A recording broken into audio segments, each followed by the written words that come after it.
Hello and welcome back. I've got LordSlayer and the Z46 on the new map, Last Voyage of the Transylvania. Now his team is Beta, Missouri, Georgia, F. DeGrobe, Duncan, and a Menchong, which is basically an Ager. So basically an Ager. So someone literally welled or got real lucky on that Three Kingdoms bundle. It just doesn't make sense. Why would you buy a ship that everyone can get for free?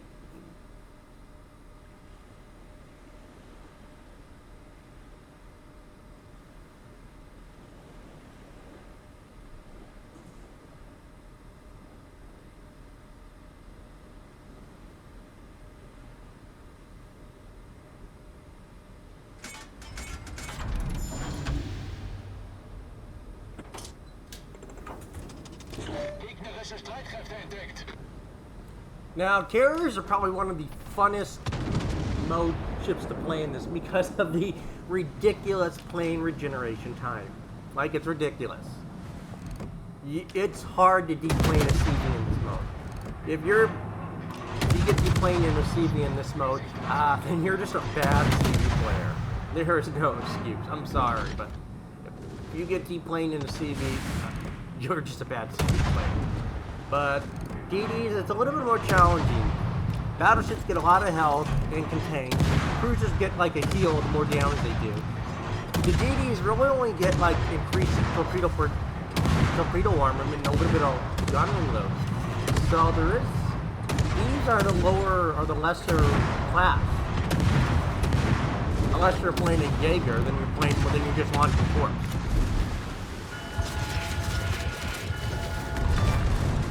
Now, every amount of health he loses, it does hurt. It is going to hurt him. For sure.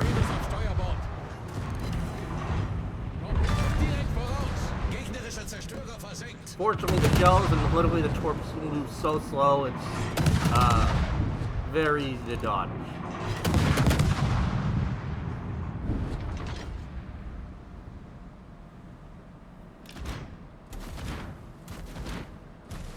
I know Volron, Cap, and I, we've been doing a lot of meme testing. And by meme testing, we were testing a lot of, well, ships that, you know, we hadn't seen. Volron and I tried Alaska, and we were like top 2. Alaska works really good. Kronstadt, not so much. We tried Groningen. That actually it's fun for the memes, but it's okay at best. It relies a lot on you just hitting your targets. So there is that.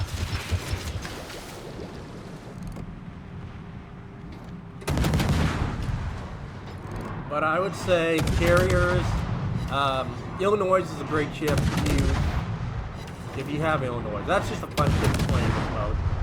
Schroeder's amazing. There's a lot of good cruisers, and I get this is for testing purposes to explore potentially increasing tier 9 options, but I really do hope they do. Believe me, I wanted to grind a few ships myself in this mode, but I just had to call because I don't have the time. I'm going on vacation, and I didn't have the time. So, and also, great job to Slayer for picking up one of the teleporting DDs, Cops. So great job on that. That's a good job on that. If you can get at least 1 down in the first wave, and then you're doing good. If you can get 2 down, that's phenomenal. That just makes the end stage a lot easier.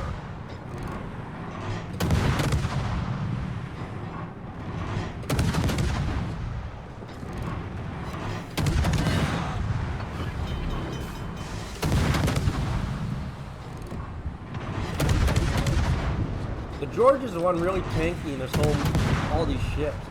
Everything else is kind of just sitting back. And Slayer is up here supporting it.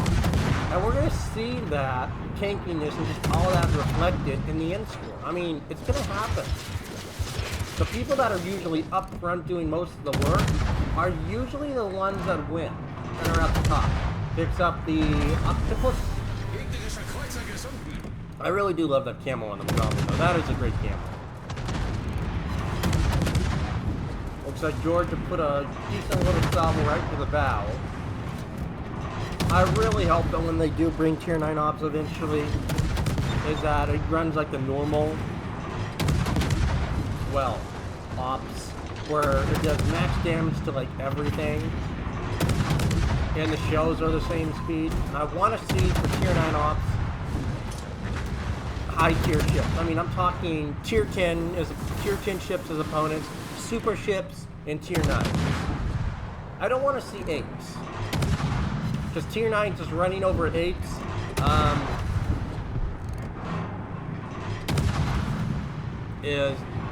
it's just easy. It's difficult, but it'd still be easy once you learned it.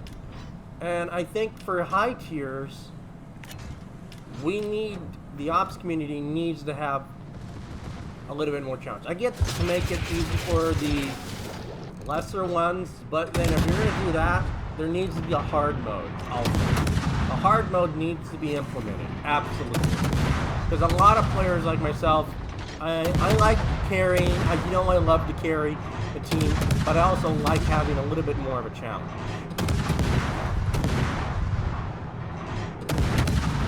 He puts torps on Tristophone, and I think one or two of those might hit. He's gonna go down, that's for sure. And he picks up natural selection. So that's always good. And I think Electo is going to disappear before they get a chance to kill him.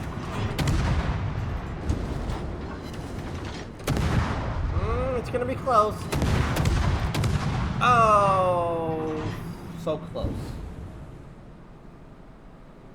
And that's one of the downsides, is that when you get that kind of DD, there isn't enough focus fire. Like, that DD should have died. But the focus fire is just not there. A lot of players, like you see, I mean, I get the Fabeta hanging back, but the Missouri should be up front. The Metrongs and Aegir. It has good guns, it has torps, it's an Aegir. It's a good ship, it has the characteristics of an Aegir. It should be up front.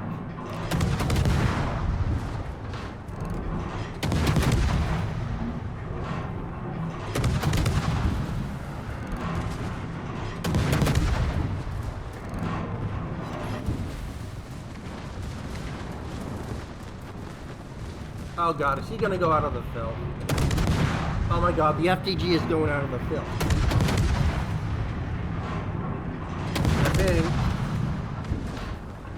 I hope he isn't, but I can't tell if he is. I think that it looks, yeah, he's still going forward. Yeah, he's still going forward. I think he's just barely in it, where it's not taking damage. No, yeah, he's slowed down. He's slowing down.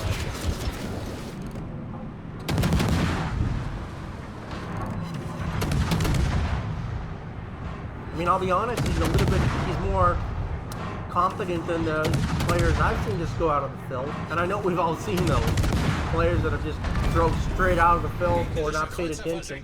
And then you turn around and they're dead. The team's doing really good so far.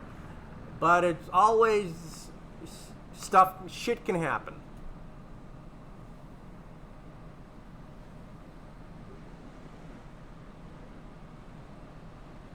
That's just where it comes down to. Shit can happen. You may be looking at it going real good, and then it just goes splat, and everything goes to hell.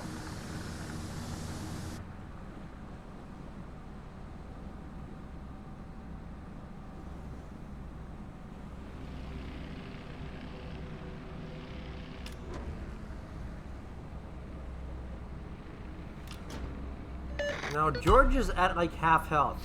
So that tells you a lot. Because that George is at half health. He's been taking a significant amount. Wait, we just popped the radar. Why would the Missouri just pop radar? He's not even within range of anything. Not like he's trying to get shots on the Great Gorgon. But hell, look at George. He's literally This is like one of the worst positions. I mean, I've been in Georgia's position right there. It sucks.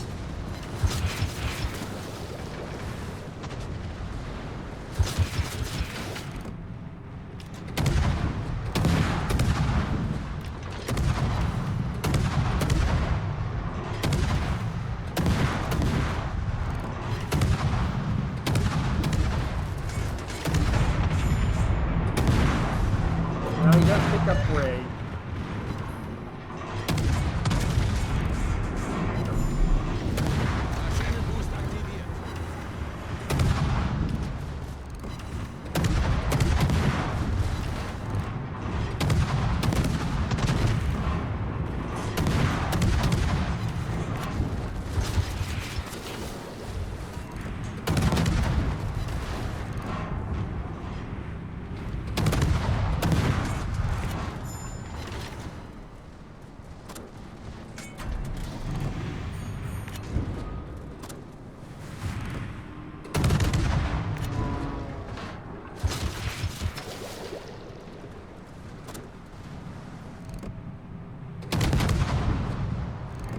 Missouri just really just wanting, solely focusing on that Great Gorgon.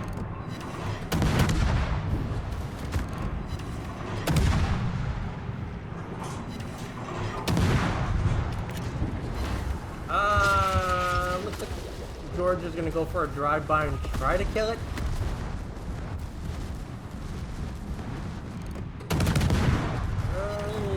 I don't. Okay. Player picks it up. I mean, I think that George is going to go down. I don't know if he can survive that. Well, that means he's got double Rasputin that'll shoot him since he's the closest in front. So there is that. Look at the CV. He's getting just pushed by the Transylvania. That's funny. Zerstörer versenkt.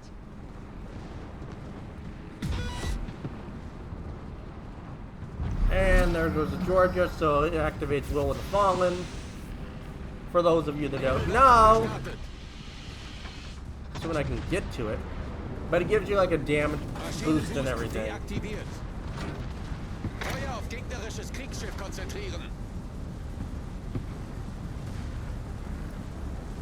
Everyone will probably just focus on the right Rasputin, but if I was Slayer, I would just rush the guy. I would be there right when he comes into the field and just torp his ass.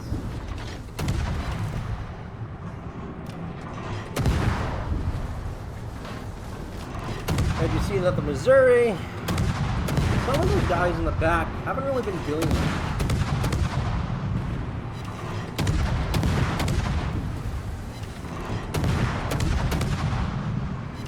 Double fires.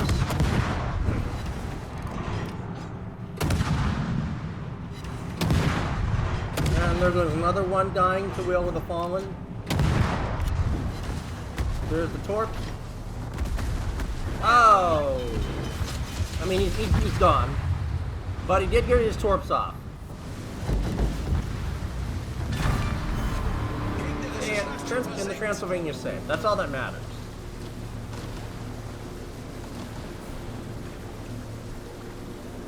But I mean, you see that those ships were just kind of sitting in the back the whole time. They weren't really doing much.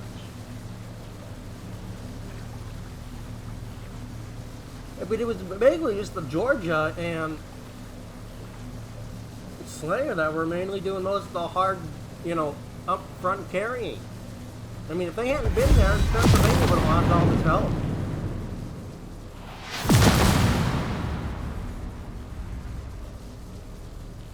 So let's look at the end score. He made 500,000 credits, a solid 2K free XP. Ray, natural selection, and assistant. 9 kills. Georgia is top with 1790. Slayer second with 1613. And then you just kind of see a drop where you see those 3-4 last ships being kind of in the bottom. The FTG only got a little bit higher because he started getting into the action at the end and using his secondaries. But there's not much there. I mean, it was mainly these two players here holding this whole op team together.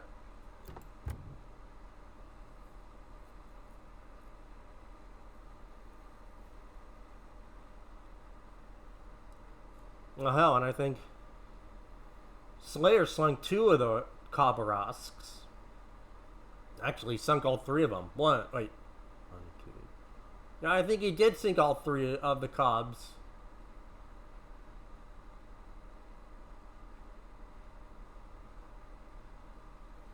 I mean, he did a lot of work. And like, if those Cobs hadn't been, if he hadn't been there, those Cobs would have came back to bite this whole team in the ass at the very end. But it's a very good game from Slayer. I mean, look at his commander XP. It's 2600. That's a good game. That's a really good game for him. So kudos, Slayer. Thanks for sending that one in.